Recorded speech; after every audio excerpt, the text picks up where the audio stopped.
Hi, and welcome back to the Book Beat. I'm Jean Noel Bassior, and we're here with David Rohlander. Did I say that correctly? Sure, that's good. Okay, good. And you have written a book called The CEO Code, which sounds really interesting. But you know what's really fascinating to me is you were a fighter pilot in the Air Force, right? I was, yes. Yeah, and so I wonder, like, I interviewed some people for a book I did on early television, and they were flying P-51s and Mustangs and, Sure. the B-52s out of World War II. And they came back and said that there was nothing as exciting, when they came down from this high of being a fighter pilot, there was nothing as exciting as being in a live TV station at that time. It was the 1950s. Oh, okay. Because I did a book on Space Patrol, and I've interviewed a lot of people at ABC. Did you have a similar experience? I mean, how did you get from being a fighter pilot in the U.S. Air Force to helping CEOs and going into a business environment? Well, that was a very long journey, really. But I will say that I've never done anything in my entire life that compares to the thrill and the excitement and the exhilaration of flying fighters. I would imagine, yeah. Nothing has ever compared. What kind did you fly? F-4 Phantoms. It was 2.5 times the speed of sound. Yeah. 2.2, whatever. That's amazing. So do you bring that, what do you carry over from that to your coaching with these high-powered executives? Well, I think it's the courage, the gusto, the can-do attitude, the make it happen attitude, the focus. When you're rolling in on a target, you have to have focus, even though there's any aircraft or missiles or whatever. So it's that focus. There are many, the creativity. There have been a lot of studies done after I was a pilot where they have found that it actually takes a lot of creativity to be successful as a fighter pilot. You've got That's multi-dimensions going and everything. Yeah, you're really, I mean, your destiny is just in your hands. I mean, did you land on carriers or No, I was Air Force. Oh, Air Force. Okay. Yeah, so no carriers. Right. But but tell us about your work now and why you wrote this book. Why did you write the CEO Code? I wrote the book as a legacy. I have coached scores and scores of CEOs. I've run 3 companies. I've done a lot of different things. I've had successes and failures, and I've learned a lot. From an emotional standpoint, the thing that made me decide finally to do the book was my son had a baby, so I had a grandson. And I started thinking about passing on what I had learned, not only to my son and to clients and all that, but to my grandson. So the book, the CEO Code, is dedicated to Sixten, my grandson. So it was an emotional decision, it was a legacy decision, and it was something that I wanted to do because I had something that I wanted to share. And what did you want him to learn from this book? How to live a successful life with gusto. And the gusto comes, if you will, from the fighter pilot stuff. But you can do there in the book. We talk about external and internal locus of control, which Dr. Roder up at University of Connecticut coined the phrase internal, external locus of control. Internal locus of control being where you have your destiny and you believe that you can influence your destiny from within. External, believing that, oh, poor me, I'm a victim, there's nothing I can do, the government has to save me, other people have to save me, my job is consequence that I had nothing to do with. And so naturally I'm biased toward an internal locus of control. And well, a fighter pilot, you cannot be a victim when you're in that role, can you? That's correct. You don't want any of that victim mentality creeping in, right? No. Well, it's not healthy, right? It's death, probably. Exactly. Right? Yeah. Exactly. So in the business world, what do you find in the business world? I mean, that people need your kind of expertise with. What's interesting is when I got out of the Air Force, I knew that flying in the airlines would be pale by comparison. And I very deliberately said, I've done this and now I'm going to move on.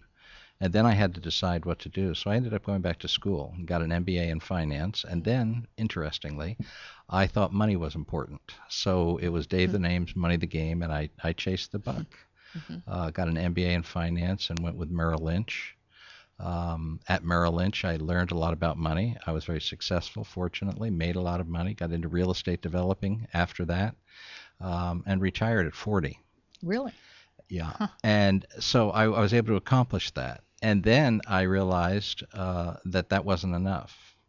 And I refocused. And as I started to analyze where is the real problem that companies have, that my clients had, that I had, it was not money. Once you have money, money is only a problem or an issue if you don't have enough. Once you have enough, it's not. It's just the reality of it. And then once money is not the big driver, and which it is for most people, I understand that. It was for me. Then what comes next? And I found the next big thing was communication. Lack of effective communication. So how are you finding that lack of, did you want to communicate better, or you were frustrated because other people weren't communicating? We or? teach what we need to learn. Right. So yes, I had some issues. It's an honest answer. I had some issues, and but I noticed when I was talking to my clients, I would give them rational explanations of their investment strategies and why to do this and why to do that, and then they do something totally off the wall.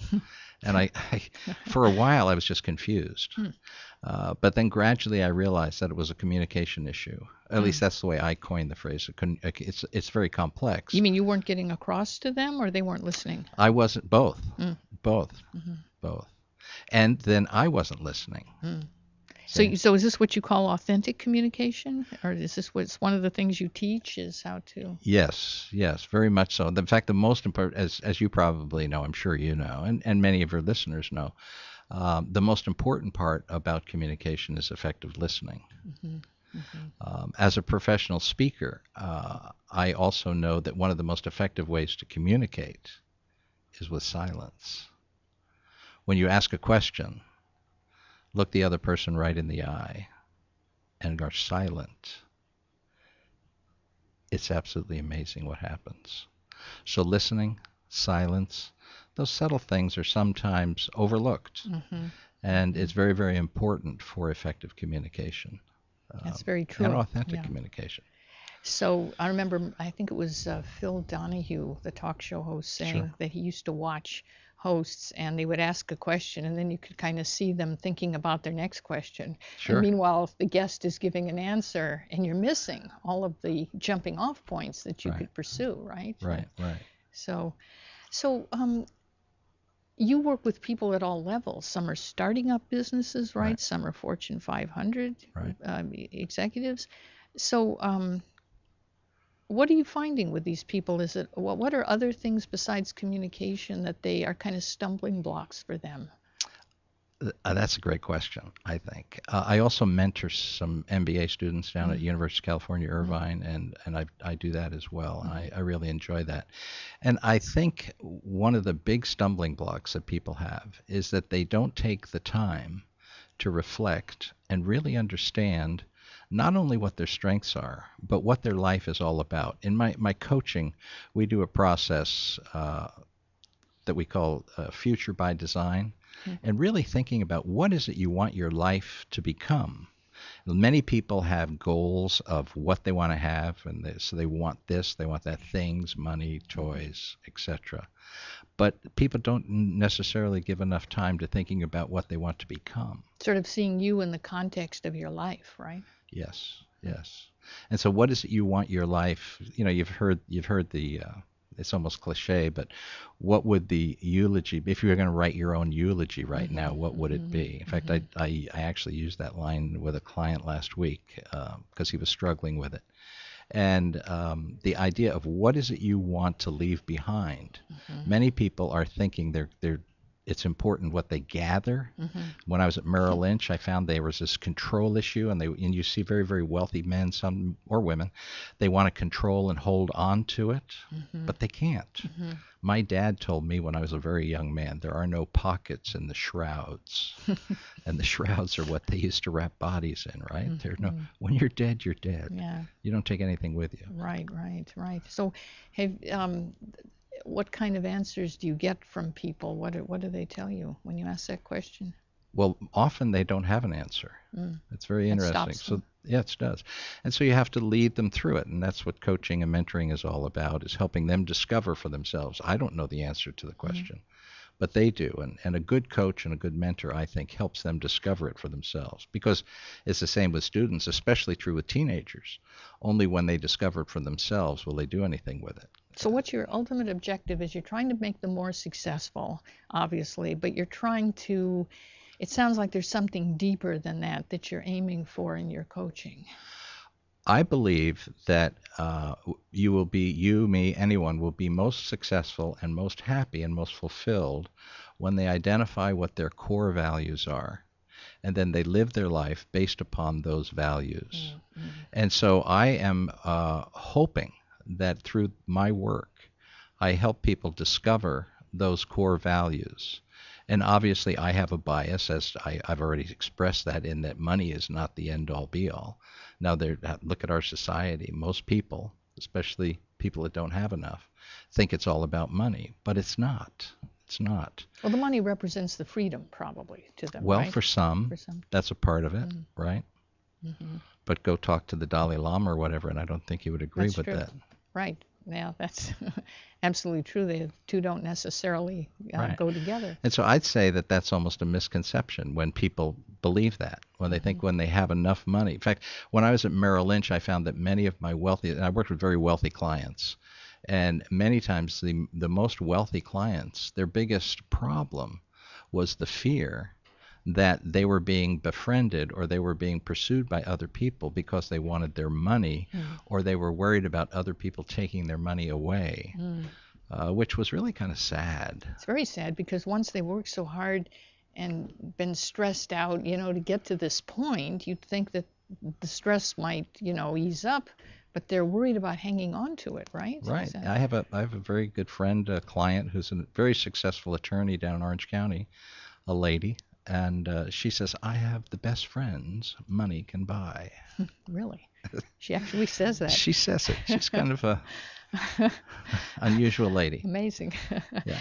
So what's the biggest obstacle that you see your clients run into? I mean, what is, we've talked about a lot of them here, but is there anything else that you see over and over again and you want to just kind of, wake up and smell wake roses. them up there? Yeah. They don't stop and take time to reflect, and therefore they get all wrapped up in being busy, chasing their tail, doing pleasing many masters.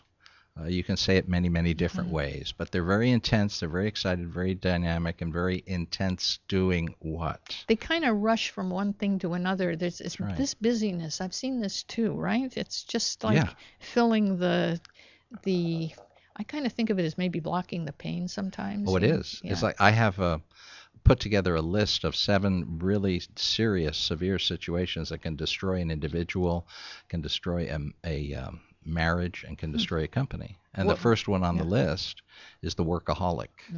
And what's really interesting to me is how I get pretty involved with people when I coach them and when I get involved. And as you get to know their lives and what's really going on, what becomes apparent is what I'm about to share with you.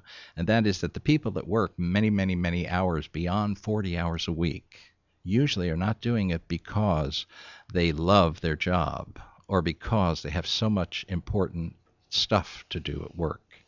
It's usually for one of 2 other reasons. One, they're not happy at home for one reason or another. Could be a problem with the spouse, could be a problem with the children, could be some other problem. Escape. And the other is, forgive me, but they're incompetent. And therefore they have to spend all those hours. Are they in the wrong profession, or are they? They have not faced the reality. They have not stopped to think about, why am I doing this? And really, and that's, it's an interesting thing about coaching, I think. And I'm not saying this to promote myself as a coach, but if you think about who has coaches, athletes, singers, actors, many people. And the ones that use coaches the most are the ones that are most successful. Yeah. I always say it helps to have help. Absolutely. It absolutely helps to have coach, whether that's getting a good speaking coach or whatever it is. And one of the things that I think is amazing, it's kind of cutesy, if you will, and that is the only people that don't need a coach are those that want to be mediocre. That's a great saying. Davism.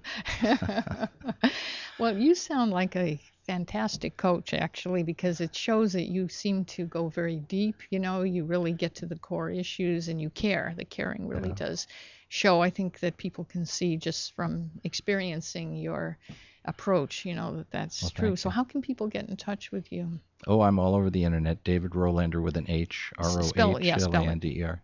David Rohlander, Rohlander. The CEO code is on the internet all over the place. Okay. So And website? davidrohlander.com Okay. or theceo.com. And they can just contact you. That's Sure, the best way. My Yeah. cell phone is even on the internet. It is? Yes, it That's is. very bold of you. I'm an open book. Well, thank you so much for My being pleasure. here. My pleasure.